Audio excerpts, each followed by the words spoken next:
지금 이 순간에도 많은 사람들은 이런 신호를 묻습니다. 이상하게 모든 것이 흔들리고 사람이 바뀌고 환경이 바뀌고 삶이 나를 가만히 두지 않을 때 이게 불운의 시작일까? 아니면 무언가 커다란 변화의 전조일까? 삶의 단서, 작가 10월 해담입니다. 오늘은 사주와 대운이라는 말을 미래 예측이 아닌 삶을 대하는 태도의 언어로 다시 바라보려 합니다. 사주를 흔히 운명을 정해놓은 설계도처럼 생각하지만 본래의 의미는 조금 다릅니다. 사주는 당신이 어떤 성정과 기질을 지녔는지, 어떤 속도로, 어떤 방식으로 세상을 살아가게 되는지를 보여주는 하나의 지도에 가깝습니다.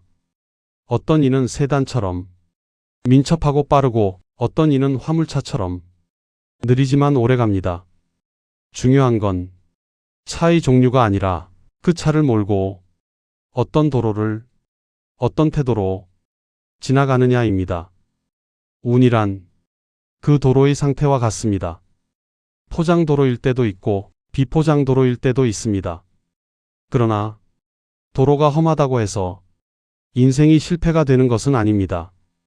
그 길을 어떻게 살아내느냐가 운을 만듭니다. 대운이 바뀌는 시기, 사람들은 이상하리만큼 주변이 요동친다고 말합니다. 사람이 떠나고 새로운 인연이 들어오고 일이 끊기거나 관계가 끝나거나 집을 옮기게 되기도 합니다. 겉으로 보면 모두 불행처럼 보일 수 있습니다. 하지만 해 뜨기 직전이 가장 어두운 것처럼 큰 흐름이 바뀌기 전에는 삶이 일부러 우리를 흔들어 깨우는 경우가 많습니다. 이때 중요한 것은 무슨 일이 일어났느냐가 아니라 그 일을 어떤 마음으로 견디고 통과하느냐입니다. 고대 스토아 철학자 마르쿠스 아우렐리우스는 이렇게 말했습니다. 외부에서 일어나는 일들이 너를 괴롭히는 것이 아니라 그 일에 대한 너의 판단이 너를 흔든다. 운도 마찬가지입니다. 운은 기다리면 내려오는 보상이 아니라 우연처럼 보이는 사건들을 어떤 태도로 받아들이는지가 차곡차곡 쌓여 필연이 되는 과정입니다. 운이 나쁠수록 사람들은 큰 해답을 찾으려 합니다. 하지만 정작 운을 지켜주는 것은 아주 사소한 일상입니다. 아침에 이불을 개고 산책을 하고 약속한 일을 묵묵히 해내는 것. 이런 행위들은 눈에 띄지 않지만 삶의 중심을 무너지지 않게 붙들어줍니다. 운이 흔들릴 때 일상을 놓치지 않는 사람은 결국 다음 국면으로 건너갈 힘을 남깁니다. 또 하나 중요한 것은 나를 아는 일입니다. 자신의 성향을 모르고 남과 비교하기 시작하면 운은 빠르게 소모됩니다. 나는 어떤 사람인가? 나는 어떤 상황에서 무너지고 어떤 조건에서 회복되는가?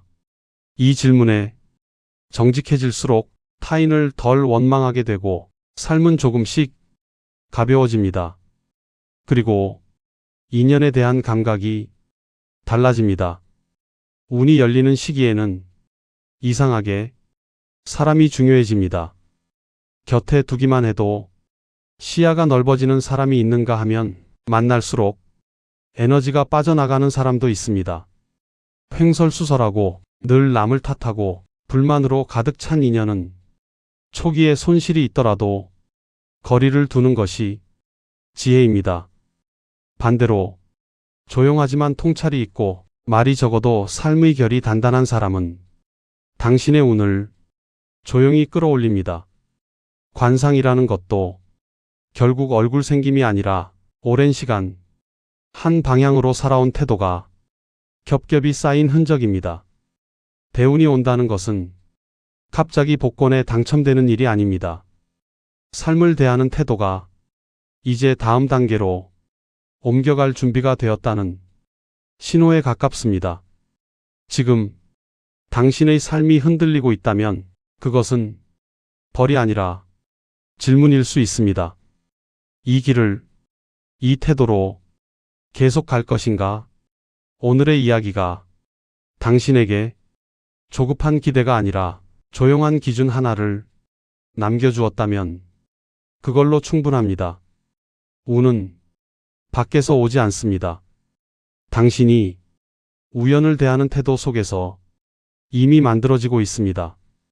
이런 이야기들이 당신에게 도움이 된다면 구독과 좋아요로 조용히 함께 해주세요. 다음 이야기에서도 삶의 단서를 함께 찾아가겠습니다. 삶의 단서 10월 해담이었습니다.